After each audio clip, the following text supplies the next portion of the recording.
Télécharger des films en un clin d'œil, jouer à des jeux vidéo sans temps de latence, connecter les objets du quotidien entre eux, voilà les grandes promesses de la 5G, une véritable révolution technologique avec un débit 50 fois plus puissant que celui de la 4G. Mais quel sera l'impact du déploiement de cette technologie sur notre santé? On en parle tout de suite dans 30 minutes santé, votre émission proposée par l'INSERM, l'Institut national de la santé et de la recherche médicale.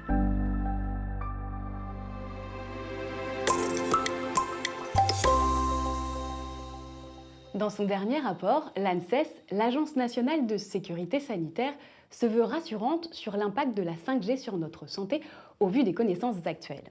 Mais cette exposition peut-elle devenir toxique à mesure que les nouvelles fréquences se déploient et que les antennes se multiplient? Ce sont les questions que nous poserons au professeur Yves Le Dréan, c'est le spécialiste à l'INSERM des ondes électromagnétiques. Qui dit plus haut débit, dit plus de consommation de médias. Nous parlerons donc aussi des risques d'un usage numérique trop intensif avec Anne Pereira de Vasconcelos, chercheuse INSERM en neurosciences à Strasbourg. Enfin, nous verrons comment les citoyens accueillent le déploiement de la 5G par l'intermédiaire de Norbert Friand. Responsable du service numérique de la ville de Rennes, il a coordonné une consultation publique sur le sujet en 2020. Professeur Yves Le Dréan, bonjour. Bonjour. Vous êtes enseignant-chercheur dans un laboratoire de l'INSERM à l'université de Rennes. D'abord, j'aimerais savoir en 2 mots, qu'est-ce que vous faites au laboratoire ? Bonjour. Donc, oui, effectivement, ça fait maintenant une quinzaine d'années que je travaille sur l'impact que peuvent avoir les ondes utilisées en télécommunication sur la santé humaine. Alors, ce n'est pas un travail que je fais seul, on est une équipe de biologistes et on collabore également avec des électroniciens de l'Institut d'électronique et télécommunication de Rennes. Et mon but, c'est d'essayer de voir en exposant des cellules, qu'est-ce qui peut se passer à l'intérieur de cette cellule. Est-ce qu'on a des modifications de l'expression génétique, du métabolisme? Est-ce qu'on a des petites modifications, des altérations de certaines molécules qui permettraient d'avoir une idée, de servir de marqueur d'un stress cellulaire, par exemple? D'accord, donc vous évaluez en fait les effets des ondes électromagnétiques sur les cellules, c'est ça? Voilà, exactement, en restant dans le cadre des ondes utilisées en télécommunication. C'est-à-dire qu'on n'est pas à utiliser des ondes de très très forte puissance où là, bien sûr, on pourrait tuer les cellules, être dans une condition complètement différente. On va en reparler tout à l'heure, vous allez nous réexpliquer. Avant de vous poser toutes nos questions sur la 5G, on va regarder ensemble une vidéo pour bien comprendre ce qui change avec l'apparition de la 5G. Tous les réseaux mobiles fonctionnent grâce à des ondes électromagnétiques émises par des antennes. Pour la 2, 3 et 4G, elles sont déployées sur des bandes basse fréquence comprises entre 700 MHz et 2,6 GHz. Les antennes diffusent des signaux de manière constante et dans toutes les directions. Pour développer la 5G, les anciennes fréquences seront utilisées.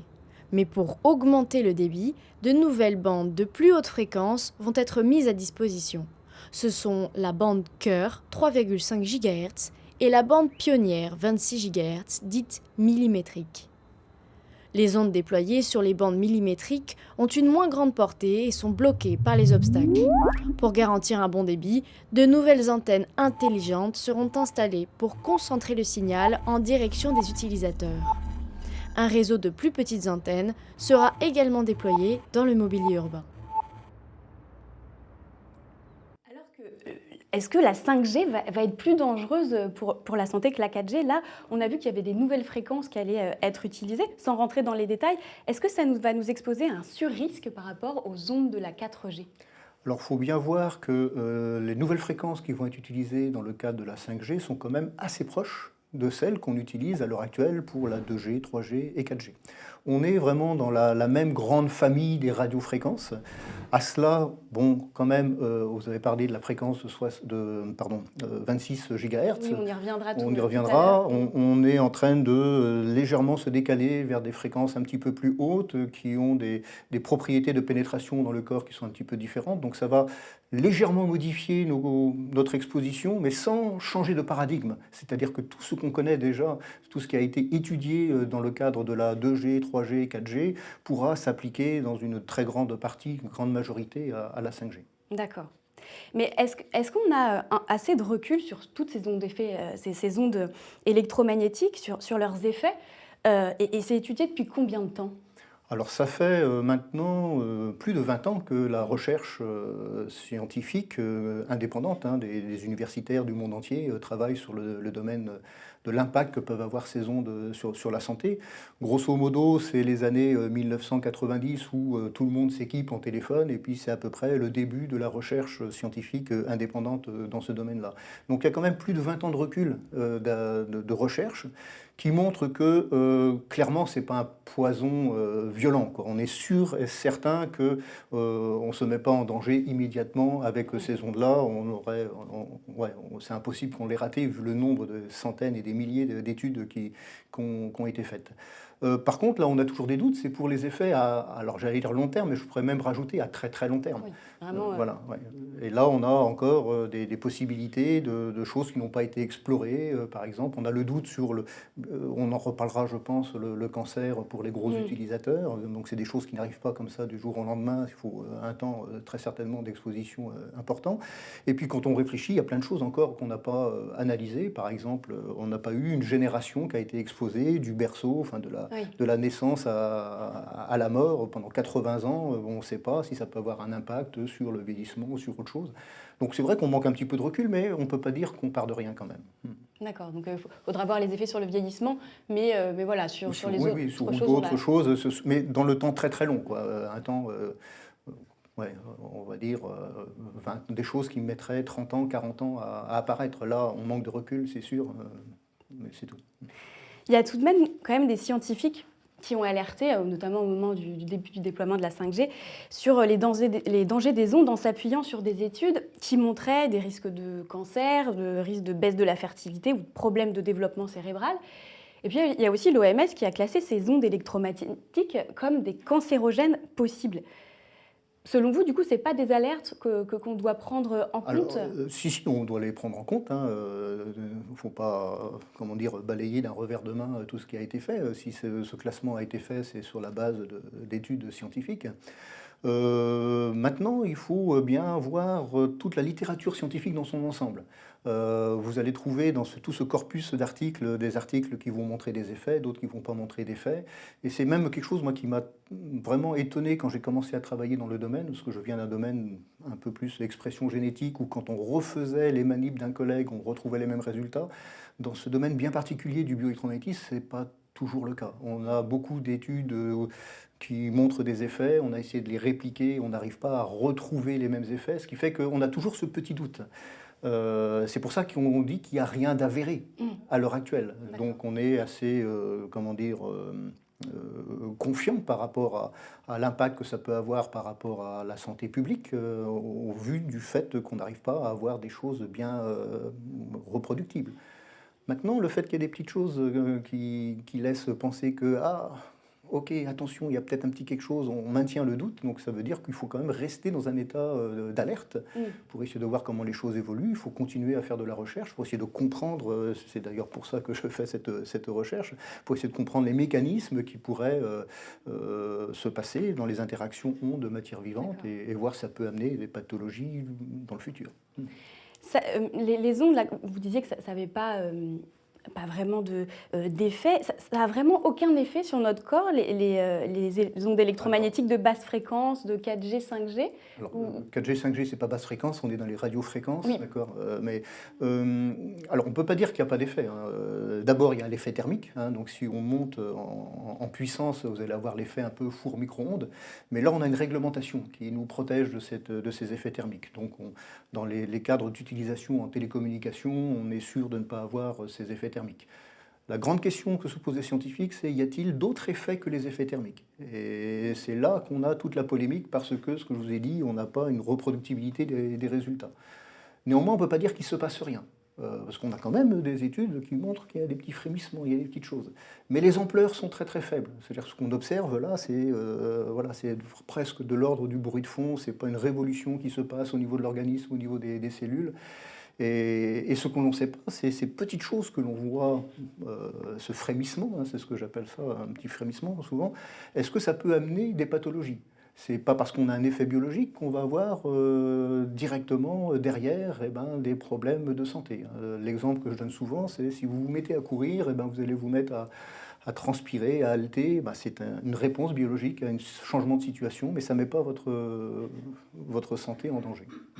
Donc là, on est dans cette phase de recherche, un petit peu, essayer de mieux comprendre ce qui se passe, essayer de mieux cerner, avec ce doute, c'est ces effets qui sont très très faibles, on est à bas bruit, et pour voir est-ce que ça aura un impact sur la santé dans le futur. On ne peut rien affirmer sur le très long terme. Sur le très court terme, on est absolument sûr qu'il n'y a rien à craindre, mais sur le très très long terme, on ne sait pas. Et du coup, on l'a vu tout à l'heure aussi, les nouvelles fréquences de la 5G, elles ont une moins grande portée. Et du coup, ça va nécessiter une multiplication des antennes.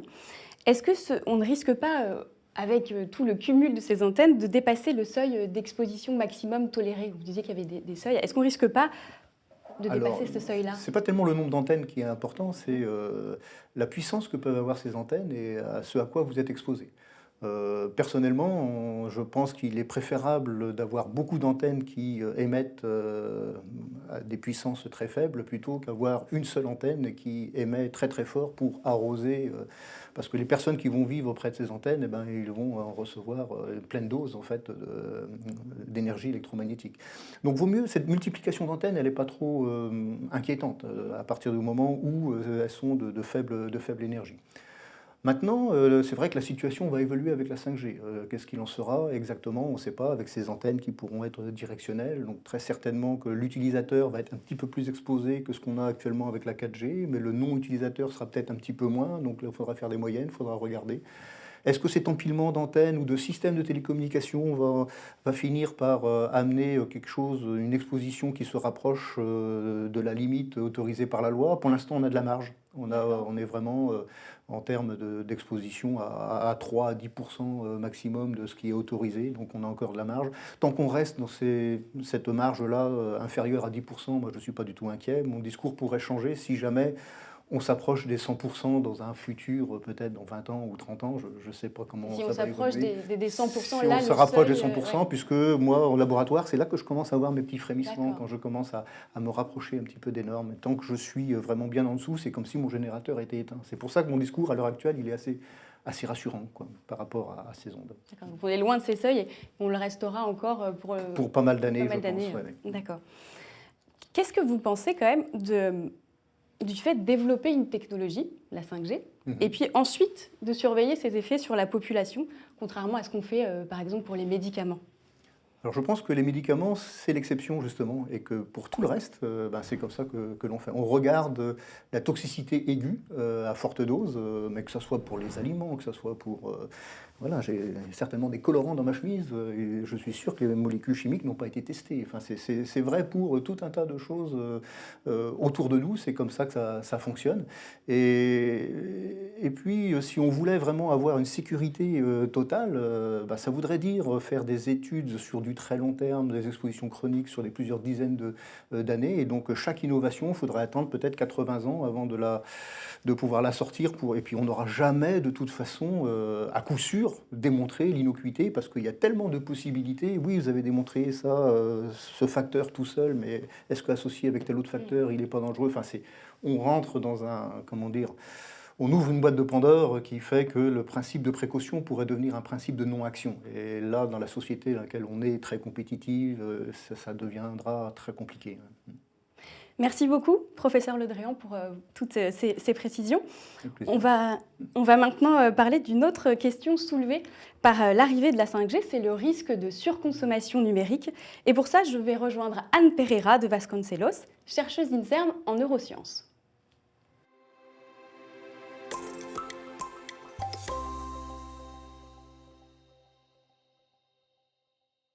Anne Pereira de Vasconcelos, bonjour. Bonjour. Vous êtes chercheuse INSERM en neurosciences cognitives et adaptatives à l'Université de Strasbourg. Et vous avez même participé à l'élaboration d'un rapport de l'ANSES sur les effets de la 5G sur la santé. Il reste quelques inconnus, on vient de les voir, autour des effets biologiques de la 5G. En revanche, le risque de burn-out numérique, c'est quelque chose qu'on peut anticiper selon vous ? En fait, je crois qu'on peut commencer par dire que ce qui est sûr, c'est que nos usages des outils numériques est en constante progression. On passe de plus de temps sur nos écrans la journée, le soir, voire parfois la nuit. Et c'est clair que dans ce contexte, en plus la 5G arrive avec des possibilités nouvelles, plus d'informations, plus vite, en plus grande quantité, bref, une espèce de monde d'informations en permanence sans limite. Et du coup, si en dehors de la question des effets des radiofréquences, en fait, des ondes électromagnétiques qui ont été évoquées auparavant, en fait, on peut quand même s'interroger sur l'impact en fait, de notre exposition aux outils numériques sur notre santé, la santé qu'on définit comme un état de bien-être physique, mental et social. Et avec en plus, depuis quelques années, une alerte quand même mondiale importante des agences sanitaires, mais également des professionnels de santé, notamment des collectifs de psychiatres et de pédiatres, qui alertent sur les dangers potentiels de cette surexposition en fait, aux écrans et aux outils numériques. Et dans ce contexte, en fait, la santé des enfants et des adolescents est un enjeu majeur. Il faut juste rappeler que c'est une période de la vie où le cerveau va se développer très activement, où en fait on va avoir aussi le développement des aptitudes physiques, sociales, mentales, en fait, les habitudes aussi de vie, alimentaire, faire du sport, etc. Et l'enfant, finalement, c'est un adulte en devenir qui va se construire petit à petit. Et justement, qu'est-ce que ça peut avoir comme influence sur notre corps quand on s'expose aux écrans ? Alors, l'exposition, alors bien sûr en termes de plutôt surdose, surconsommation, peut être associée. Je pense vraiment que les conséquences de cette surexposition aux écrans est en grande partie liée à ce qu'on ne fait plus ou plus assez. Et tout d'abord, il faut parler du sommeil. En fait, on dort plus assez et le sommeil, c'est vraiment le pilier sur lequel on accroche notre santé tout au long de la vie, en fait. Et du coup, on a de nombreuses études. On peut citer l'étude, par exemple, du docteur Royan Parola, qui est psychiatre et spécialiste du sommeil en France, qui a étudié sur presque 800 collégiens parisiens, en fait, les comportements de sommeil en lien avec ces médias numériques. Elle montre clairement, en fait, que quand le téléphone ou un ordinateur est dans la chambre de l'enfant, en fait, il y a un retard de l'heure du coucher, un manque de sommeil et des répercussions sur le fonctionnement donc, de la journée. Et quand on est un peu surexposé aux écrans, quand on passe trop de temps devant, aussi, on bouge moins, non ? Oui, alors ça, bien entendu, ça c'est le deuxième aspect qui est essentiel, c'est le fait de le temps passé assis sur un écran est un temps qu'on ne prend pas pour se déplacer, bouger, etc. Et on sait que cette activité physique est essentielle. Tout à fait, vous avez tout à fait raison. Et qu'est-ce que c'est les risques à long terme si ces comportements-là, ils perdurent dans le temps ?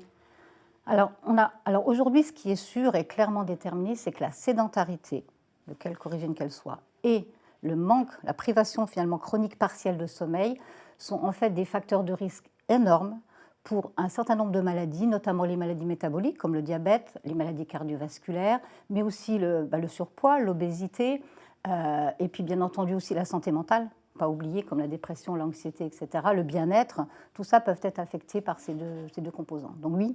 C'est vraiment important de faire attention à cette surexposition. Exactement. Tout à fait. Là, on a parlé du corps. J'imagine que sur le développement des capacités cérébrales et cognitives, ça peut jouer aussi si on est trop surexposé. Oui, alors quand on parle de développement, effectivement, on va parler donc des enfants, donc de nos enfants. Et effectivement, ils sont parfois exposés dès le plus jeune âge, mais les parents aussi sont finalement sur leurs outils numériques. Et en fait, en 2012, un chercheur en psychologie familiale, le Dr McDaniels, en fait, a proposé le terme de technoférence. Et en fait, il définit la technoférence comme l'intrusion quotidienne, en fait, dans les relations entre les personnes, ou les activités d'ailleurs qu'on est en train de faire par nos outils du numérique. Et en fait, le parent qui est sur son téléphone n'est plus du tout disponible pour son enfant. Et ça, c'est les docteurs, notamment Sylvia et Eric Ozika, qui sont pédiatres à Paris et qui le disent. Et avec, du coup, comme conséquence, en fait, chez certains enfants, on observe des retards d'acquisition du langage, mais également d'autres aptitudes et capacités qui montrent clairement que l'enfant, en fait, en plus des troubles du comportement, celles qui sont importantes, de l'agressivité, une baisse de l'estime de soi, en fait, les enfants se sentent parfois abandonnés par leurs parents, toujours sur leur téléphone ou leur tablette. Et ça, c'est quelque chose de grave et qui va impacter le bon développement de ces enfants. Oui, tout à fait. Les plus touchés, là on parle des enfants, mais les plus touchés sûrement par l'augmentation de la consommation numérique, ça va sûrement être les adolescents. On va écouter les réactions d'adolescents, de jeunes adultes et d'adultes à l'arrivée de la 5G. Je pense que le prochain téléphone que j'achèterai, je pense que je ferai attention à ce qu'il soit compatible 5G. C'est vrai qu'en soi je télécharge assez fréquemment des films, des séries, mais avec la 5G ça ira plus rapidement. pour regarder des films, c'est plus pratique. Genre, par exemple, quand je suis chez moi et que j'ai pas le Wi-Fi, bah, je le mets en 5G et ça marche bien. Souvent, quand tu fais un partage à quelqu'un, ça donne moins de connexion sur ton téléphone. Et la 5G, bah, ça m'en donne quasiment autant, donc ça va, genre, je garde de la connexion. C'est bien. J'ai un nouveau téléphone qui capte la 5G. Soi-disant, c'est plus rapide. Mais de toute façon, les jeunes, ils pestent parce qu'ils perdent leur partie en jeu, parce que justement, ça ne marche pas assez vite. Tout va trop vite. Et puis ces jeux, c'est addictif. Donc s'il y a de la 5G, forcément, ça va demander plus. Ils vont avoir plus de récompenses en ligne, ils vont être plus sollicités. Bon, moi, je m'interroge. Alors Anne Pereira, qu'est-ce qu'on peut un peu répondre à cette maman? Elle voit, elle s'inquiète de la surconsommation numérique. Les adolescents, c'est une période particulièrement à risque. Oui, je crois qu'on peut le dire. En fait, juste rappeler rapidement que l'adolescence est une période donc, de grands bouleversements. Je pense que là, je ne vous apprends rien. Notamment avec la puberté et toutes ces modifications physiologiques, physiques, psychiques et comportementales. Et puis surtout, on oublie souvent que c'est une grande période de développement très actif du cerveau. En fait, le cerveau n'est pas du tout terminé, et notamment un certain nombre de structures cérébrales, celles qui gouvernent les émotions, mais aussi les structures qui sont engagées dans tout ce qui est plaisir, récompense, et enfin une structure très importante qui gère la prise de décision, en fait l'inhibition comportementale, fait qu'en fait c'est une période vraiment à risque, qui est bien connue, bien démontrée, donc de comportement en fait à risque, avec une recherche du plaisir un peu permanente, donc l'entrée aussi dans les addictions, c'est les âges d'entrée dans les addictions aux substances ou comportementales, jeux vidéo, etc. Et puis en même temps, on a cette côté émotionnel qui peut être complètement exacerbé. Donc effectivement, c'est une période très particulière donc de la vie. Et puis en plus, Internet et les réseaux sociaux, en fait, qui captent l'attention, utilisent ce qu'on sait des neurosciences et de notre fonctionnement du cerveau, c'est-à-dire la recherche de la nouveauté, du plaisir, de la récompense. Donc finalement, l'adolescence se retrouve dans cette situation. C'est pile ce qui Exactement. l'attire. Exactement, c'est tout à fait ça. Et puis peut-être rappeler aussi que l'adolescence est une période d'entrée, bien sûr pour les individus plus vulnérables, dans les pathologies psychiatriques. Ça, c'est quand même connu depuis longtemps. L'entrée dans la dépression, l'anxiété, les troubles du comportement alimentaire ou des comportements des troubles de la personnalité, tout ça sont des pathologies psychiatriques qu'on connaît bien et qui arrivent en fait à cet âge-là donc, de la vie, quoi. Mais bon, il ne faut quand même pas non plus tout dramatiser. Il est clair qu'il y a beaucoup de facteurs qui vont contribuer au mal-être ou aux troubles de l'humeur chez l'adolescent, et notamment des facteurs individuels, des facteurs génétiques, ou l'environnement, le contexte familial, social, culturel, etc. Donc c'est complexe, on va dire. C'est complexe, donc comme interaction. Il faut quand même faire attention Exactement. à nos enfants. On ne connaît pas, effectivement. On n'a pas démontré de lien évident entre la surconsommation des écrans. C'est un lien qui est forcément complexe, mais ça reste une inquiétude aujourd'hui, en tout cas. Merci beaucoup, Anne Pereira, pour toutes ces précisions. Le risque de burn-out numérique avec l'arrivée de la 5G, c'est quelque chose qui inquiète les citoyens. Ça n'inquiète pas que vous. On va en parler avec Norbert Friand, qui est responsable du service numérique de la ville de Rennes, qui se fait aujourd'hui pour nous la voix des citoyens.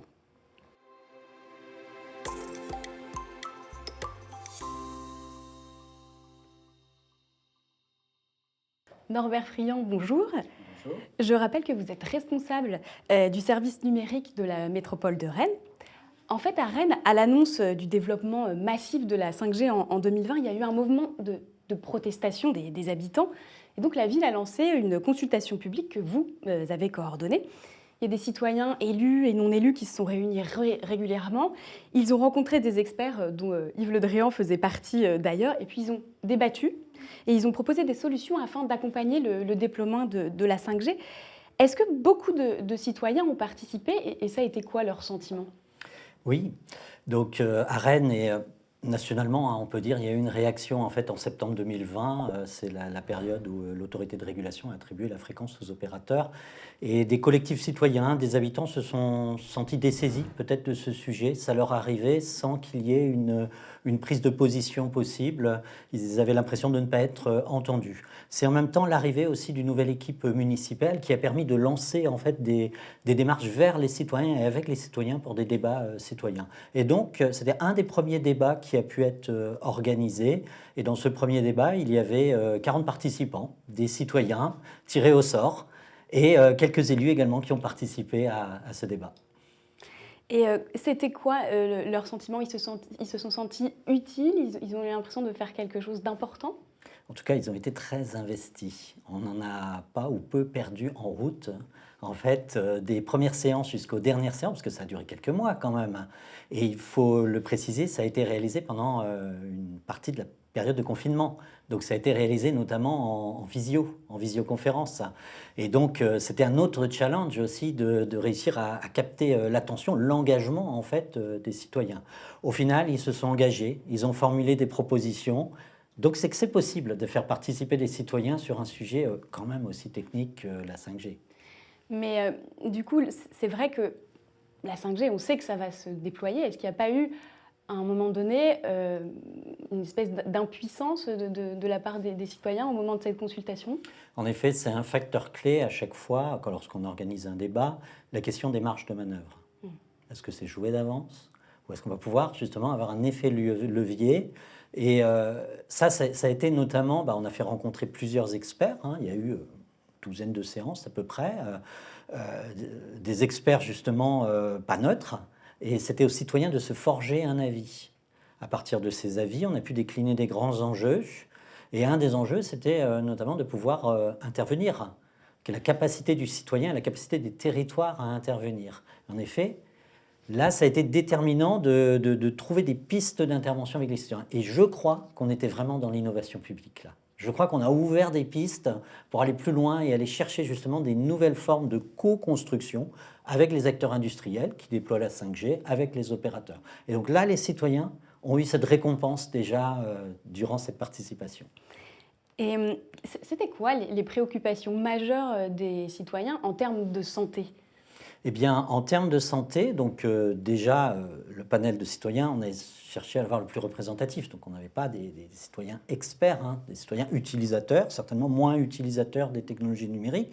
Donc, ils se sont forgés d'abord collectivement un socle de compétences, en écoutant des experts techniques, des experts sur les sujets environnementaux, de santé. Et sur la santé, en fait, ça a plutôt été sur les questions des usages, plus que sur la question en fait des antennes et des ondes. D'ailleurs, on a parmi les experts, il y avait des associations soucieuses sur les ondes qui ont plutôt porté la réflexion sur la question des surusages justement liés aux technologies numériques. C'est ce que rejoignait, voilà, ce que disait Anne Pereira tout à l'heure, ça se rejoint.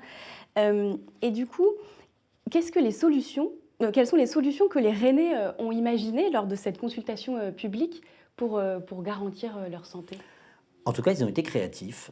Ils ont proposé 54 propositions. Ils ont formulé 54 propositions qui sont, pour certaines, déjà en action. Je peux vous dire très concrètement, par exemple, on a mis des capteurs fixes dans la ville pour mesurer en fait le niveau des champs électromagnétiques. On a également aussi, ils nous ont missionné pour aller rencontrer les 4 opérateurs et négocier une charte de bonne conduite sur le territoire. Ça, c'est un exemple. Beaucoup d'actions tournées autour de l'éducation des plus jeunes, notamment des adolescents, mais de tout le monde, en fait, également aussi, des seniors également aussi. Donc, beaucoup d'actions autour de l'éducation. Des actions également aussi autour de l'économie circulaire.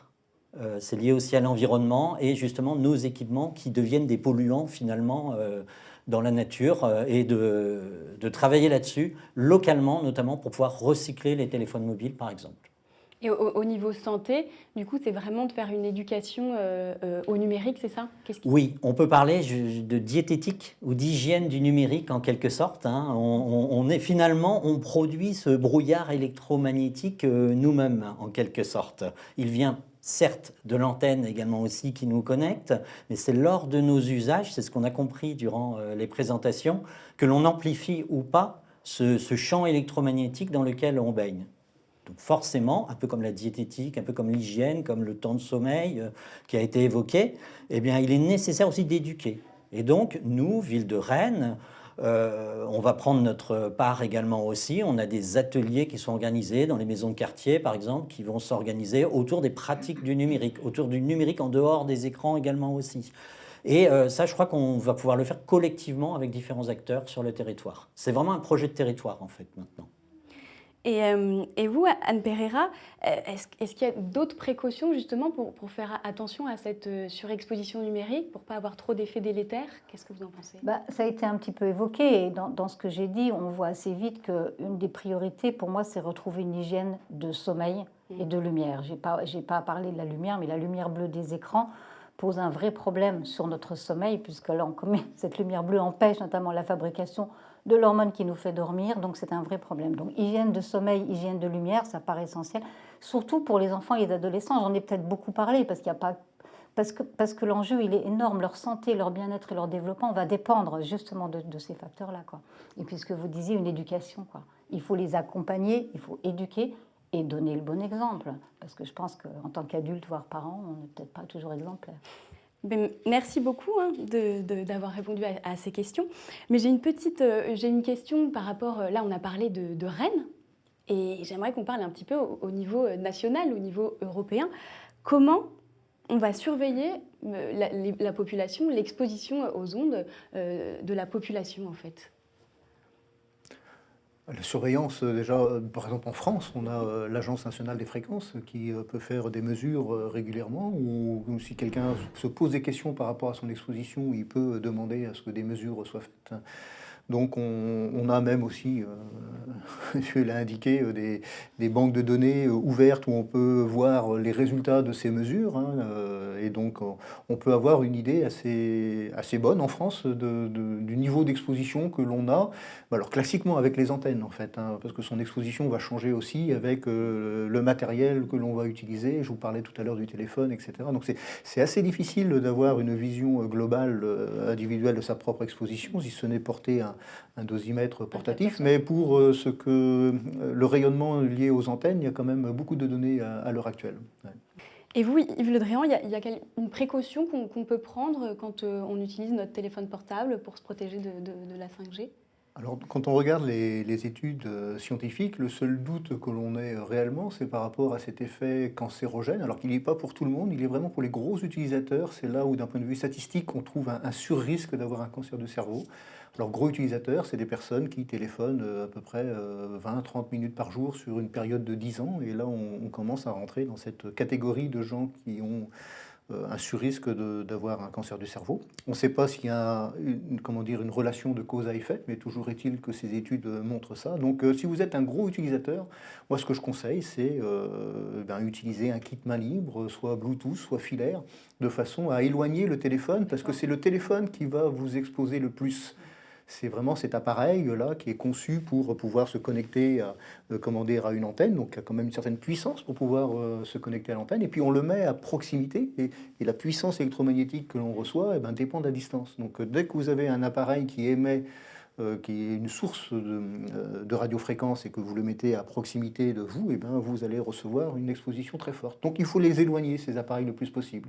Et c'est pour ça qu'un système Bluetooth, un système filaire, va diminuer très fortement votre exposition. D'accord. Donc c'est important d'utiliser des écouteurs quand on utilise beaucoup le téléphone, ouais. C'est important.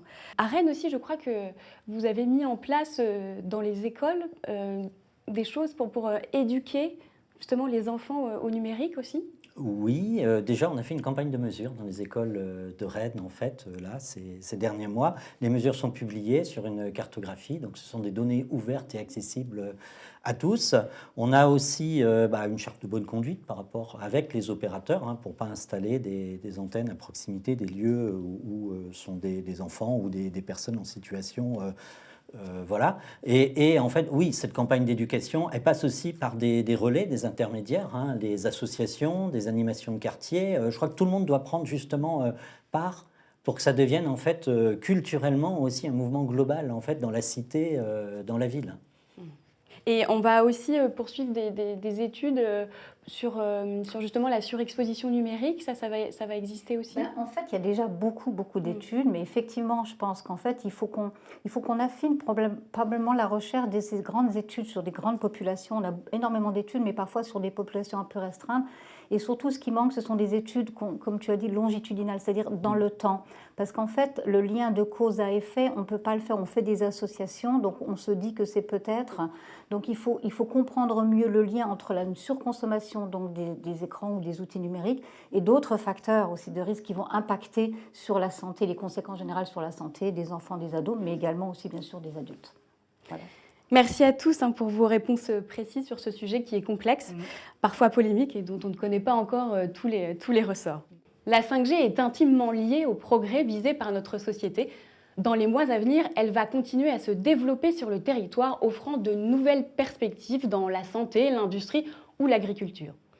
Mais même si les premiers rapports sont rassurants, il existe encore des inconnus sur l'impact de la 5G sur notre santé. Une surveillance sanitaire est donc de mise et les chercheurs experts comme vous, professeur Le Dréan, et vous, Anne Pereira, y tiennent un rôle essentiel. C'est aussi grâce à l'implication et à la vigilance citoyenne, comme nous l'avons vu à Rennes avec Norbert Friand, que nous pourrons garantir au mieux notre santé. Merci infiniment Anne Pereira, Norbert Friand et professeur Le Dréan d'être venus sur ce plateau. Si vous souhaitez en savoir plus, vous pouvez consulter l'article « Ondes électromagnétiques, faut-il craindre la 5G ?» dans le magazine de l'INSERM disponible en ligne sur le site internet www.inserm.fr. Merci beaucoup à Samia Saya de l'INSERM qui a conçu cette émission, à Guillaume Pérez pour la réalisation, à la Jolie Prod pour la production et merci à vous de nous avoir suivis et à très bientôt.